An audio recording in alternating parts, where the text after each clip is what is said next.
maraim-baovao fiomboanam-bavaka anomboana ny tontolo andro miaraka amin'ny tompo isan'andro amin'ny enora sasany maraina ao amin'ny FJKM misotro fitiavana.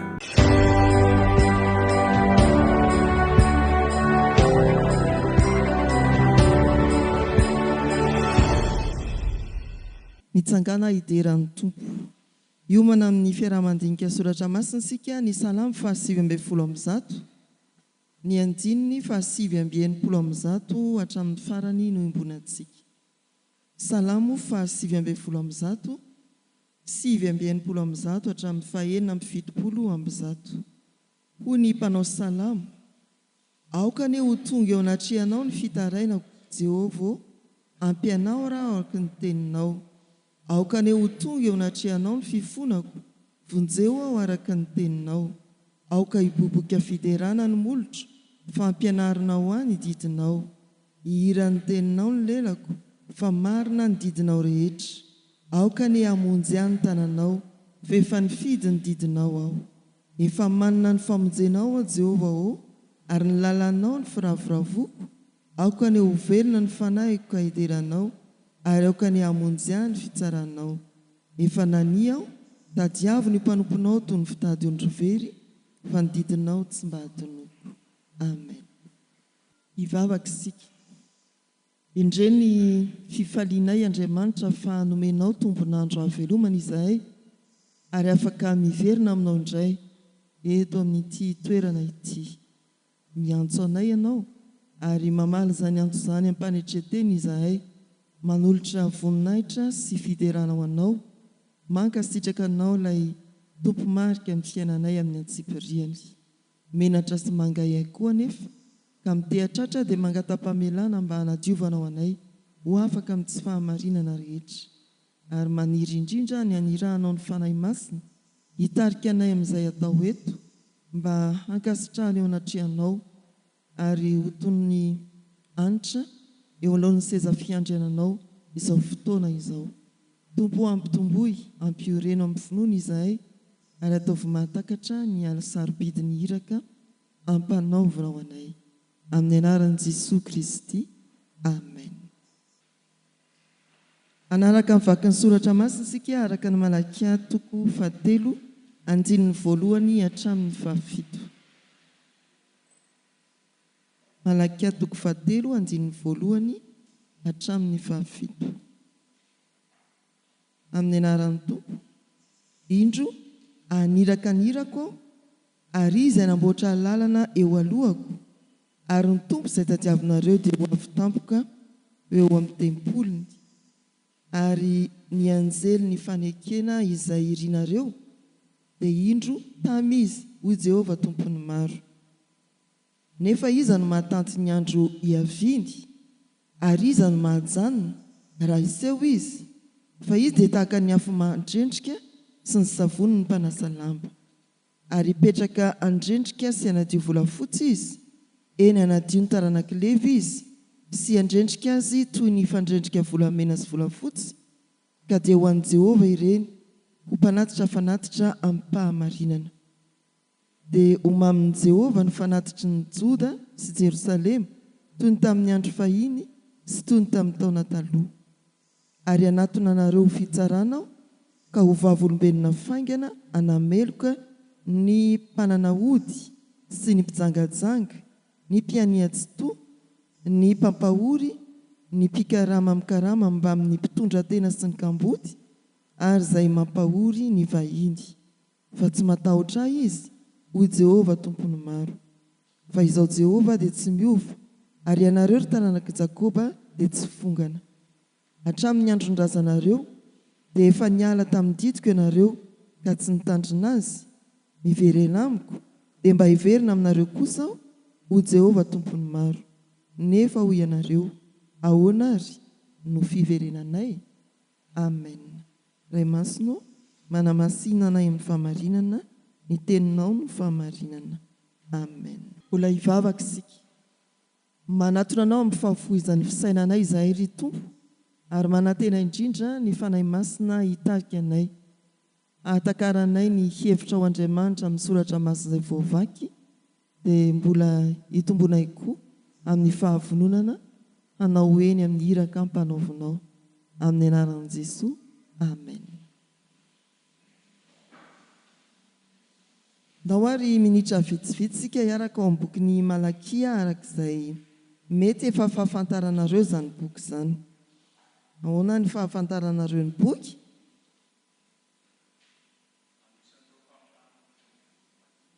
Mpaminany 12 madinika hitantsika eo mivelatra manoloana antsika fa tokotelo no mirakitra ny faminaniany Malakia.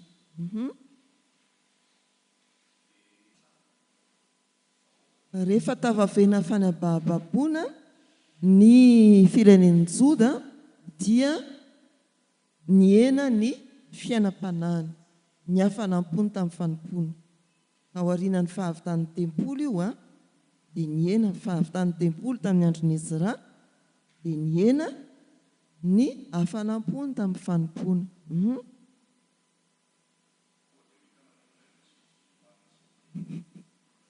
Aizatray misy an'izany. Kaikeo izany jereo izany. Koa dia ho hitanareo indray tsy fitoviany marina sy ny meloka dia ny manompo an'Andriamanitra sy ny tsy manompo azy. Tsy miteny intsony aloha ianao fa hafandre.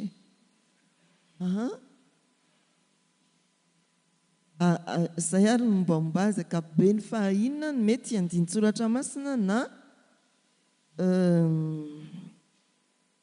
hevitra anankiray mety hoe nakabahana teo amin'ny fiainanao tamin'ny fotoana anankiray na teo amin'ny fiainan'ny fiangonana tao anatin'ity boky ny Malakia ity. Mampiavaka antsika io voalahatra ao anatin'ny liturjia fanambarana sitrapon'Andriamanitra anankiray amin'ny liturjia momba ny sitrapon'Andriamanitra izy io.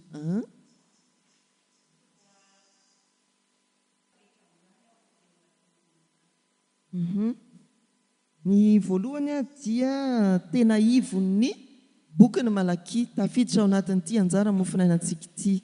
Ny faharoa ny lazaina amantsika teo io moa izany dia anisan'ny voizin'ireo antoko fiavahana eny ivelan'ny fiangonana misy antsika ny hoe manao fahafolokarena ianao dia mahazo. PMU masina ve?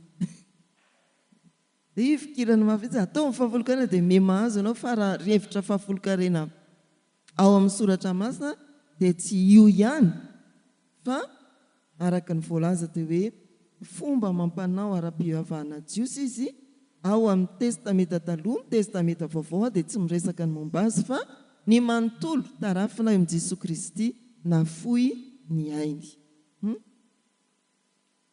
Io ilay fampianaran'ny filoha amin'izao fotoana izao, filohan'ny FJKM hoe biblika fa tsy filazantsara.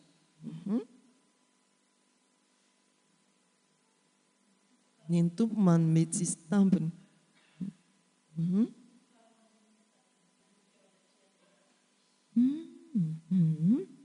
Fa nikeko taminy dia fiainana sy fiadanana ary nomeko azy ho fahatahorana izany ka dia natahotra sy nangovotra teo anatrehany anarako izy.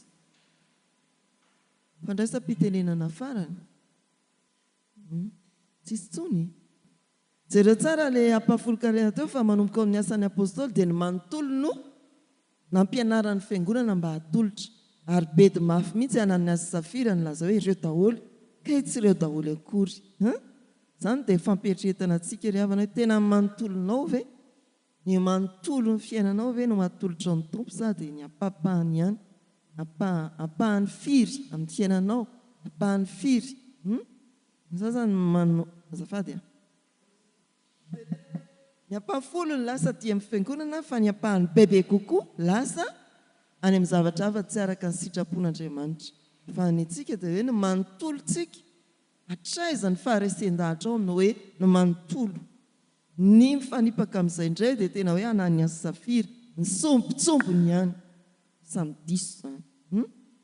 Tena hoe ny manontolonao aizany fahafoizanao ho an'Andriamanitra.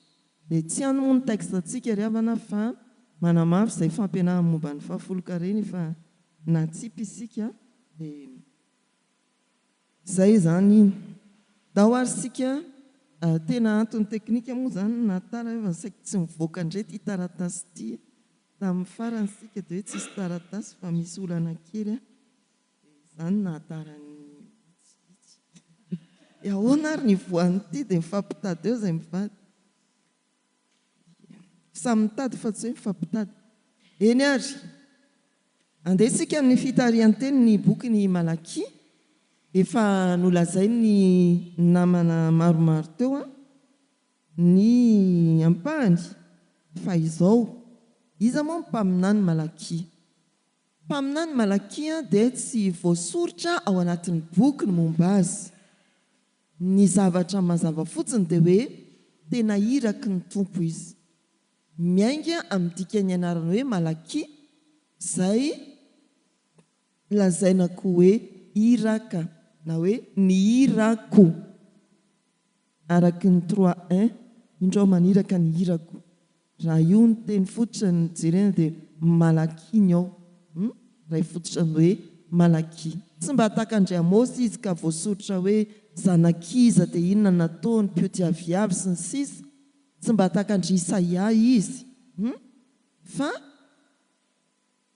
tsy teny hoe olona tsy fatapiaviana izay ny ao amin'ny texte fa olona ny irahana kosa avaiza izy irahana makaiza ny zava-dehibe dia ny hoe iraky ny tompo izy ary tazana ao anatin'ny soratra milaza ny faminaniana fa tena iraky ny tompo tokoa ny mpaminany Malakia andinika sasany dia milaza hoe ny mahiraka no zava-dehibe fa tsy ny fiaviany ny zavatra nataony ny zava-dehibe fa tsy ny mombamomba azy lesona anankiray avy amin'ny boky ny Malakia koa zany hoe raha misy iraky ny tompo dia tadidio fa ny zava-dehibe dia ny mahiraka sy ny votoatin'ny iraka ampanaovina fa tsy hoe avy aiza izy dia naninona izy taloha sy ny taloha no inona fa ny antom-pisiana eo anivon'ny fiangonana sy ny fiarahamonina izay lesona anankiray momba ny mpaminany Malakia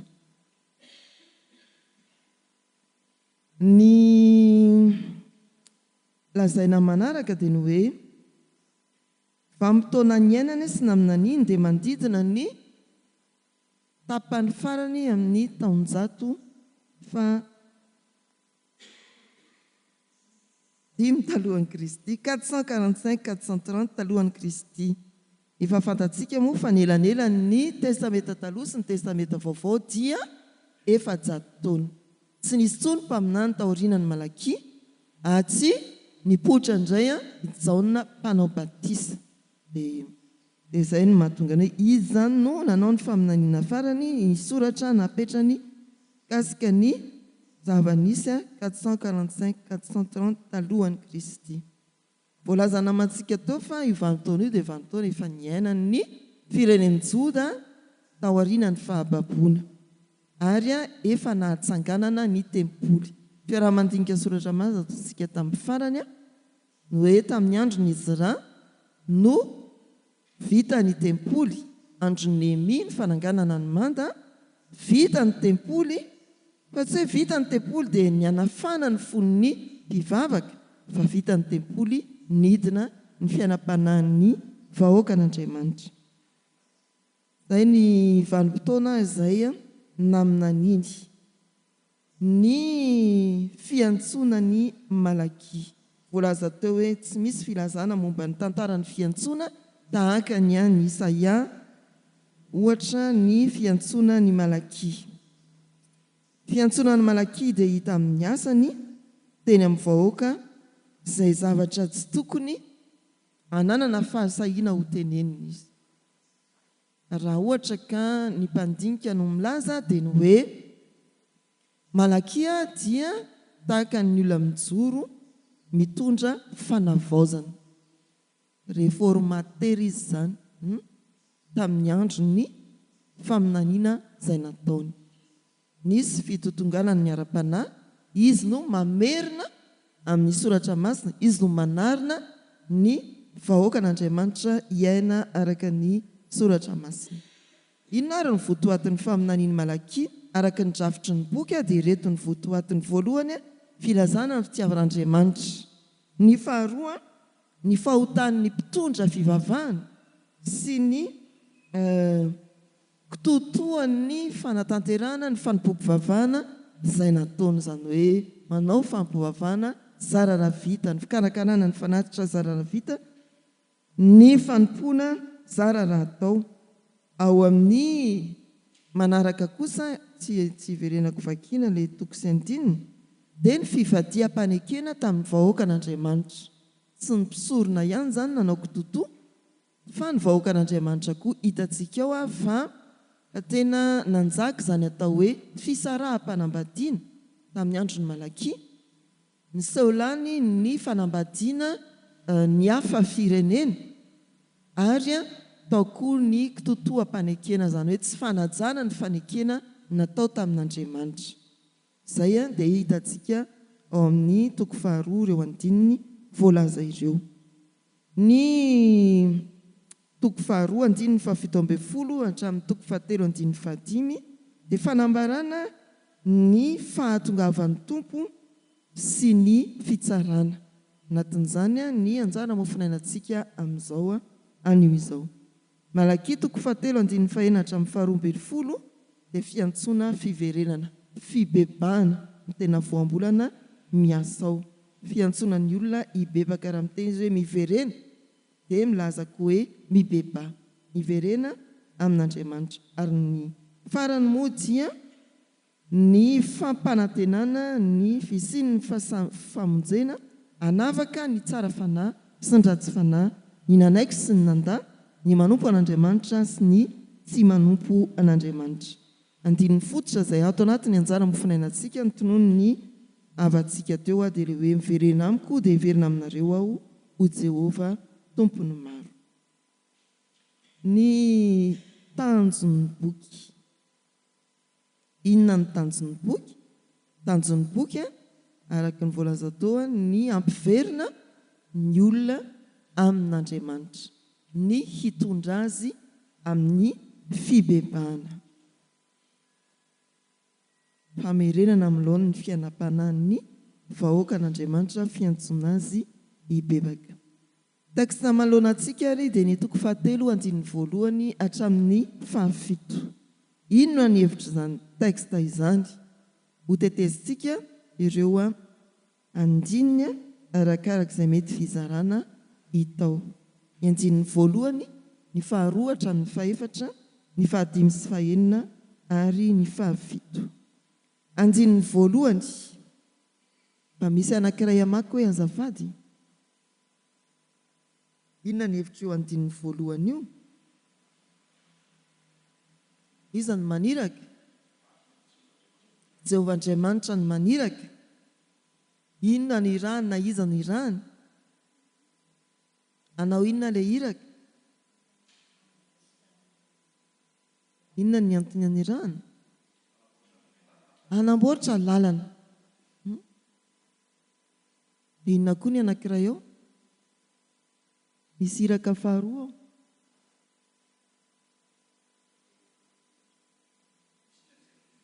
Ny anjely ny fanekena. Ny hoe anjely moa dia adikako hoe iraka. Eo amin'io andininy voalohany io dia hitantsika izany fa ny tompo ny mpaniraka, ny iraka voalohany ny mpanamboatra lalana, ny iraka 2 ilay anjely ny fanekena. Anankitelo izany ny ao ny mpaniraka sy ireo iraka. Indray mpialo lalana ny iraka 2, ny iraka voalohany izany dia mpialo lalana ny iraka 2, mpanamboatra ny lalana. Mampahatsiahy antsika inona izany? Dia mampahatsiahy antsika inona izany raha alefa ny amin'ny filazantsara? Jaona mpanao batisa, ilay iraka mpanamboatra lalana, iza ilay anjely ny fanekena? Iza ilay anjely ny fanekena? Rehefa mandinika soratra masina dia jereo aloha. Manahoana ny endrik'ilay A? Manahoana ny endrik'ilay hoe izay?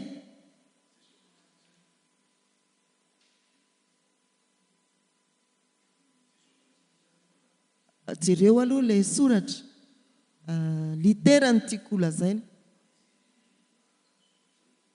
A lehibe, I lehibe, dia ahoana koa? tany izy mbola i lehibe koa. Izay ilay hoe mandinika soratra masina. Inona ny ifandraisan'io amin'ny any amin'ny filazantsara. Fa aminan'ino io izany ny atongavany Jaona mpanao batisa mpanamboatra lalana ho an'i Jesosy Kristy ilay anjeliny fanekena. Mario fa eto ihany misy filazana hoe anjeliny fanekena ao amin'ny soratra masina. Tsy hitantsika n'aiza n'aiza io ao amin'ny Baiboly fa eo ihany misy hoe anjeliny fanekena. Manondro an'i Kristy ilay fahatanterahany fanekena taloha izay filazan'izay.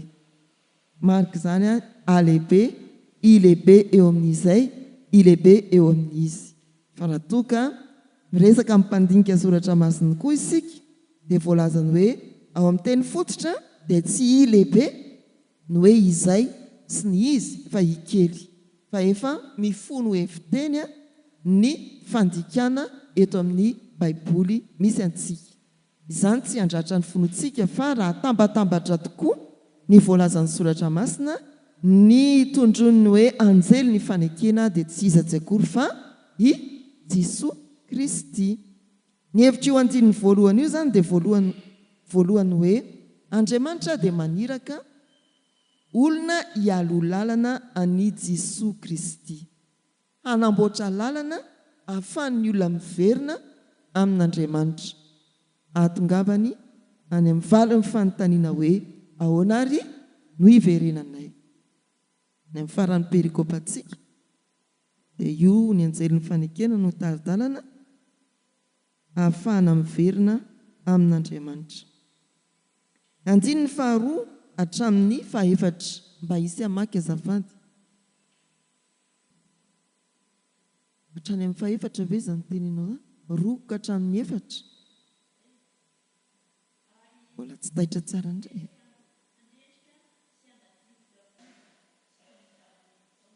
Taloha. Izay ilay hoe mampiverina amin'ny tokony ho izy ny fiainan'ny fiangonana ny faminaniany malaky. Misy hoe afo mandrendrika. Raha namaky an'io moa izany sika alahady asa iza ireny nieritreritra bassin tamin'ny hoe savony mpanasa lamba. Andao ary sika ho any amin'izany zavatra lazain'ny soratra masina izany. Rehefa ho avy ilay anjelin'ny fanekena, ho avy ny tompo, dia inona no mitranga? Nareo ary ve ahazaka hoy ny mpaminany? Fa raha ho avy izy ka ohatra ny afon'ny mpandrendrika sy ny savon'ny mpanasa lamba, zakanareo ve ny fahatongavany? Anala ny taindrendrikareo, anala ny lotonareo. Ampidirina ao anaty afon'ny mpandrendrika ianao, zakanao ve ilay mamay be? Anesorana ny taindrendrika. Latsaka any anaty bassin ianao, zakanao ve ilay savon'ny mpanasa lamba? Inona ny amin'ireo? Tadidio fa ilay afo mpandrendrika dia nanala ny taindrendrika ihany fa namela ny tena izy. Ny savony ny maro amintsika dia mpanasa lamba. Samy manasa lamba daholo ngamba, sa hoe lehilahy ve dia tsy manasa lamba? Zafady. Vao lena ny lamba, hosorana ny savony, inona no miavaka eo sahady? Mbola tsy mikosoka akory ianao fa efa misy loto miepaka sahady. Dia rovotra ve ny lamba? Hoy ilay mpikabaro izay hoe io moa izany tsy taka ny sasa lamba nambomanarina ka aleo rovotra tsy izay maloto. Tsia, vao mipetaka fotsiny savony, vao mandray ny lamba lena, alefa ny savony dia hitantsika mandeha ny loto. Izany hoe ilay tompo ho avy, andrasana hoe eo amin'ny andininy fahafito ambin'ny folo moa dia hoe aiza ny Andriamanitra ny fitsarana. Tia hita azy nareo? Atao mahita azy tokoa nareo fa ho zakanareo ary ve? Tsy hanala na hamotika ny maloto, ilay olona maloto, ny fahotana, ilay Andriamanitra ny fitsarana, amin'ny alalan'ny anjely ny fanekena dia Jesosy Kristy fa tena hanala ny loto tahaka ny afo ny mpandrendrika sy ny savony ny mpanasa lamba. Tsy ho potika ny lamba, tsy ho potika ny volafotsy, fa hiavaka kosa ny tena izy. Daverina amin'ny laony ny zavatra rehetra, fahadiovana, famirapiratana. Izay ty andininy faharoa hatramin'ny fahaefatra ity. Dia hitantsika izany fa rehefa tafaverina amin'ny laony dia manjary fanatitra ankasitrahan'ny tompo ny fanatitra izay karakarain'ny Levita sy aterin'ny vahoaka an'Andriamanitra. Dia mbola mampatsiasady na mandefa antsika sady any amin'ny toko fahafito hoe miverena mba ho diovina. Ny andininy fahadimy hatramin'ny sy ny fahaenina. Ndao isy amaky. Ny andininy fahadimy dia milaza na mamitina ny any amin'ny toko voalohany hatrany amin'ny toko faharoa andininy fahaenambin'ny folo ilay fahadisoana eo amin'ny mpitondra fivavahana sy ny vahoaka an'Andriamanitra. Ny mpanana ody, ny mpijangajanga, ny mpandainga, ny mpampahory, ny mpampahory ny mpiasa, mpampahory ny mpitondra tena sy ny kamboty misy hoe vahiny ao. Tsy voasoratra azafady. Io dia aza tonoina fa tena famerenana izay voalazany amin'ny Deutéronomie.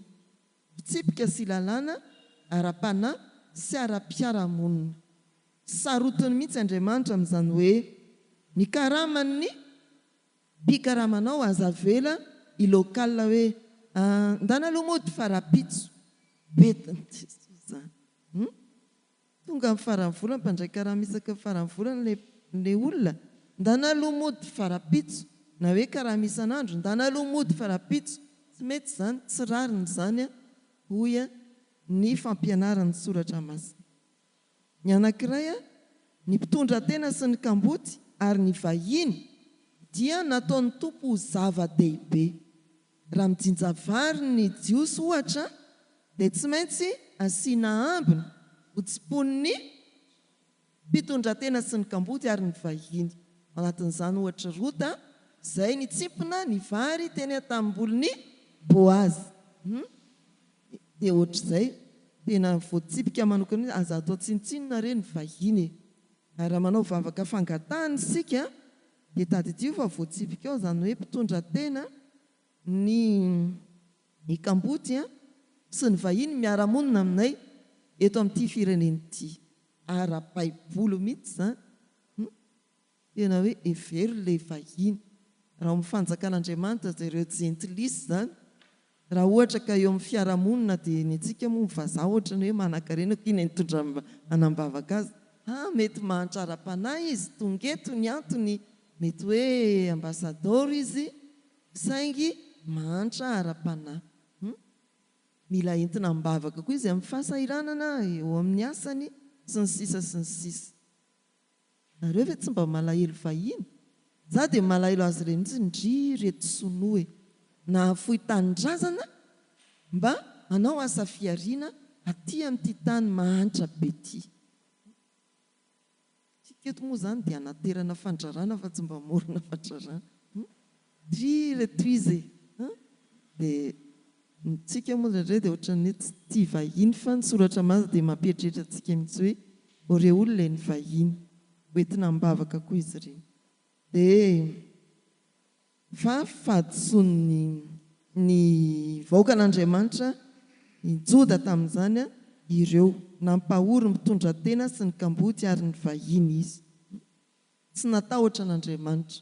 Ny hafatra lehibe dia ny hoe aza doroina fa raha toka voadio ianao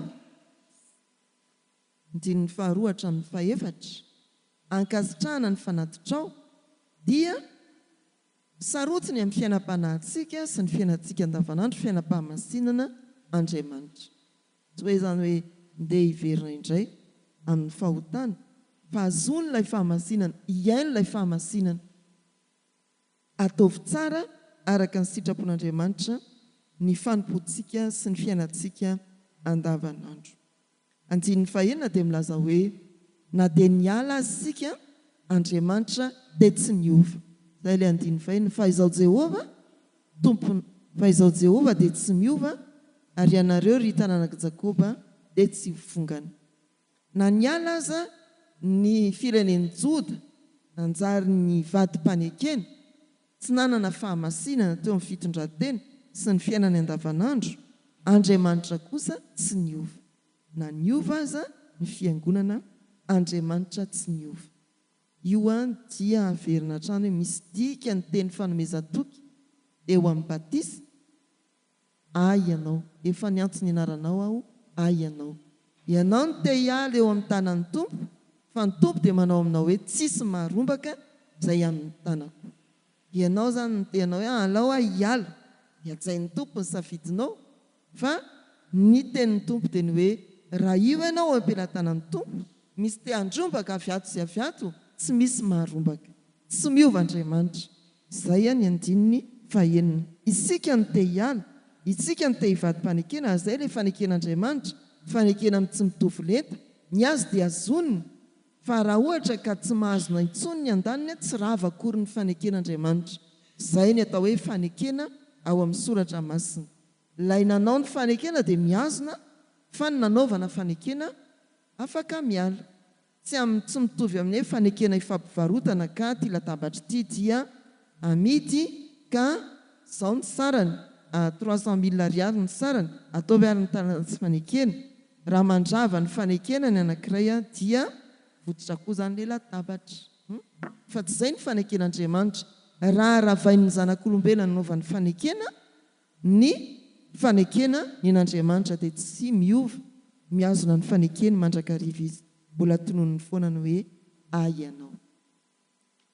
Andiny ny fahafito izay afatra angizabe dia ny fiantsonan'ny olona tahaka ny fehin-kevitra anankiray amin'ny boky ny Malakia manontolo. Ireo olona izay nihena amin'ny ara-panahy, ireo olona izay nivadika tamin'ny fanekena, ireo mpitsorona sy mpitondra fivavahana izay manao kitotoa amin'ny asa fanompony dia samy antsona hiverina amin'Andriamanitra. Ny olana zany dia ny fialan'ny vahoaka, ary ny vahaolana dia inona? Ny fiverenany andravina indray ny fifandraisany amin'Andriamanitra. Iza no miantoka an'izay? Ilay anjely ny fanekena. Jesosy Kristy maty teo amin'ny hazo fijaliana. Ahoana ary niverenanay? Mifarana amin'ny teboka manontany. Ny tekstantsika tamin'ity an'ity ny valiny dia mazava, miverina amin'ny alalan'i Jesosy Kristy ilay anympanalana antsika amin'Andriamanitra. Kristy no fihavanantsika. Irahana ny iraka ho mpialo lalana, anamboatra lalana. Fanazavan'ny mpandinika anankiray dia mampatsiahy koa ireny orinasa mpanamboatra lalana ireny, kolasy be. Tena miaraka amin'inona mihitsy? Bulldozer mihitsy. Ka io zany tsy hoe tambatambazina ny olona fa tena trongotrongitsina ny olona, mba trongitrongisina ny zava-misy rehetra alamaka mba ahafahan'ny olona miverina tsara amin'Andriamanitra. Dia izay ilay hoe amin'ny fahasahiana no nanaovan'ny Malakia ny asa faminaniana, dia afatra mafy sy enjana aza famotsipotsirana ny fahotana, nefa dia mifarana amin'ny fiantsoana hiverina ary ny fampanantenana ny fifandraisana indray. Zareo nge ny andinin'ny farany, indro izao aniraka ny ely-paminany ho aminareo, dia ny tsy mbola tonga ny andron'i Jehova ilay lehibe sady matahotra, ary izay ampody ny foniny iray ho amin'ny zanaka, ary ny foniny zanaka ho amin'ny rainy, fandraho avy aho amelin'ny tany amin'ny fandringanana. Fampanantenana hoe ilay iraka dia andravina indray fifandraisana sy fihavanana amin'ny zanaka sy ny ray aman-dreny, azo ampitaina amin'ny hoe Andriamanitra ray sy isika zanak'olombelona amin'ny alalan'ilay anjelin'ny fanekena, iraky ny fanekena. Eny ary dia izay ny fiombonantsika tamin'ity an'ity, azo ampiarina amin'ny fiainantsika andavanandro ny soratra masina amin'ny hoe tsarovy fa amin'izay tsy fanjari-piainana mety ataontsika fiangonana, fienany ny fiainam-panahy ny fiangonana, na dia mirentireny tahaka n'inona aza ny fiangonana, miena ny fiainam-panahy, inona ny ataon'Andriamanitra? Milaza antsika hoe tsy miova ao fa miverena. Raha miena ny fiainam-panahy ny fiangonana, Andriamanitra dia mbola milaza ny tsy miova ary miantso fiverenana. Fampiarana koa amin'ny fiainantsika andavanandro. Indraindray isika dia manompo ivelambelany ihany, manao asa fitsoronana, manao ny asa fanompoana samihafa, diakona na olona tompona andraikitry ny sampana, fa ny fotsika dia tsy ao amin'Andriamanitra, tsy ao amin'Andriamanitra intsony fa efa niala tamin'Andriamanitra. Izay ilay veleziny mafy eo amin'ny momba ny mpisorona, fahotan'ny mpisorona ao amin'ny 2:1 hatrany amin'ny 2:7. Mamely mafy itsy eo Malakia momba ny ataon'ny mpisorona, izany hoe mpitondra fivavahana ankehitriny.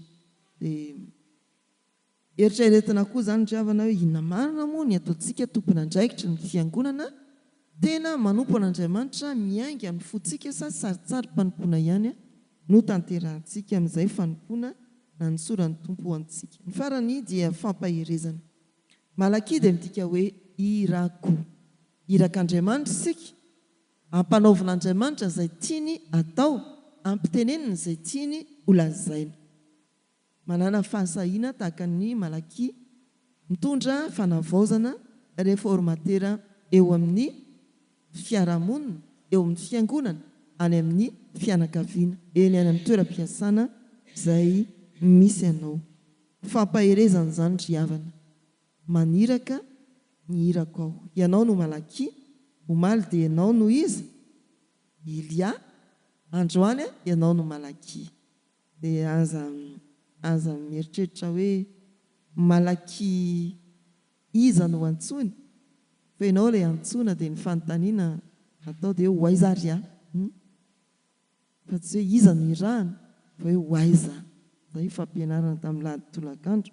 Ho aiza, dikan'izany efa vonona ianao handeha, fa managataka toromarika avy amin'ny tompo hoe aiza ary no andehanako. Mandehana aiza hoy ny soratra masina?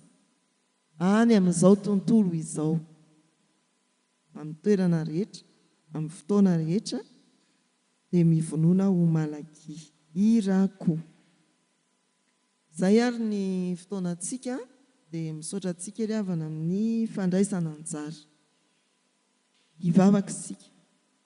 Tompo ao misaotra fa mametraka anay ho iraka tsy mitarejetra ianao tahaka ny Malakia, ary mitondra ny fahamarinana araka ny teninao eo amin'ny sehatra rehetra ametrahanao anay, ara-ankonina, ara-kasa, ara-piarahamonina, eny eo amin'ny sehatry ny fivavahana, ara-piangonana koa. Meo anay ny fanahy masina havonina anay, anarenanay izay rehetra tsy nety nataonay tamin'ny lasa, ary amitanay izay mbola tsy vita koa satria mbola andro ny fiazakazahana izao. Indray Tompo, apetraka eo am-pelatananao ny mombanay rehetra, tsy miafina aminao, ny fiainam-panahinay mba tsy hitotongana izany fa ho tafaverina araka ny tokony ho izy aminao Andriamanitra. Ny fifandraisanay aminao, ny ara-ankonana, ny ara-pahasalamana, ny ara-fivelomana, ny ataonay andavanandro na inona na inona. Fikasana tsara ao anatinay tsirairay, Tompo amin'ireny rehetrareny, dia atao fantatray fa miaraka aminay amin'ny alalan'ny fanahinao masina ianao. Ho tsonjovinao ny firenenay, mibavaka izay ho an'ireo miatrika ady samihafa, ireo zohy manjo, no ny antony samihafa, ao ny antony erisetra ny fiarahamonina, ao ny antony tamin'ny fitsaboana tonga tamin'ny fahafatesana. Ninona Tompo dia ataovy matoky ianao, ilay loharan'ny fampionana sy ny fampaherezana, ionona ka ahery hiatrika ny ho avy ireny manamanjo ireny. Apetraka eo am-pelatananao ny olanay araka ny sokajiny avy, ara-ankonana, ny ara-kasa, ara-piarahamonina.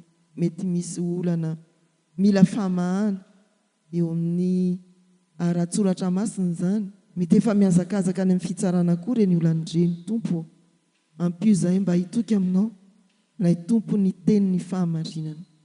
Tononay aminao ireo olona rehetra mbola voafatotry ny fitondratena tsy araka ny sitraponao. Tononona eo aminao ireo ray mpianakaviana, mpikambana tsy mpikambana ao anatin'ny sampana la kristianina, ireo tanora, ireo vita fiofanana, katekista na mpitoriteny, inona andraikitra nanosorana ho azy. Tompo aza avelanao anao kitotoa amin'ny maray mpianakaviana, aza avelanao anjoanjo amin'izay efa nanosoranao sy ny antsoanao azy, ireny vita fiofanana ireny, mba tsy hivadi-panekena fa hay mafy ny miandry anay, toy ny afo mandrendrika ny fahatongavanao Jesosy Kristy hanadio. Tononay aminao Tompo ny fiainan'ny fiangonana ankapobeny, ireo kristianina manomboka amin'ny kely indrindra ka hatramin'ny zokiolona indrindra eto amin'ity fitandremana ity, ny zanaky ny fiangonana ampielezana. Ianao no ampiorina ny tsirairay ary ampitombo azy koa azony mamaly eny ny amin'ny iraka ampanovinao. Dia mandahatra ny fotoananay izay fa ianao no hanapaka amin'izany, aoka tsy ho vita izay tsy araka ny sitraponao ary ampio izay hanefa ny ankazitrahana eo masonao. Dia mbola tsarovo ireo mpanala fanadinana bakalauréat Tompo, hanome saina azy ireny hatrany ianao ary hanalavitra azy ny fakapanahy ny tsy fahatokinanao.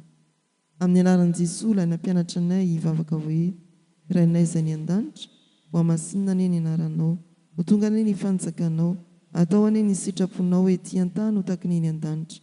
Meo anay anio ny hanina sahaza ao anay, ary mamelany elokay taky ny namelanay izay meloka taminay.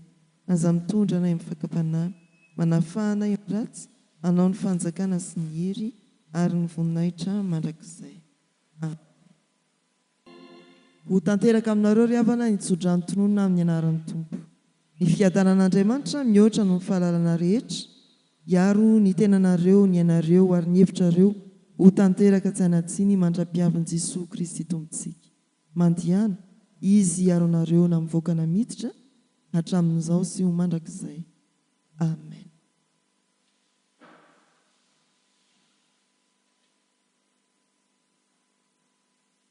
Ho an'Andriamanitra irery anany ny voninahitra, amin'ny anaran'ny Ray sy ny Zanaka ary ny fanahy masina.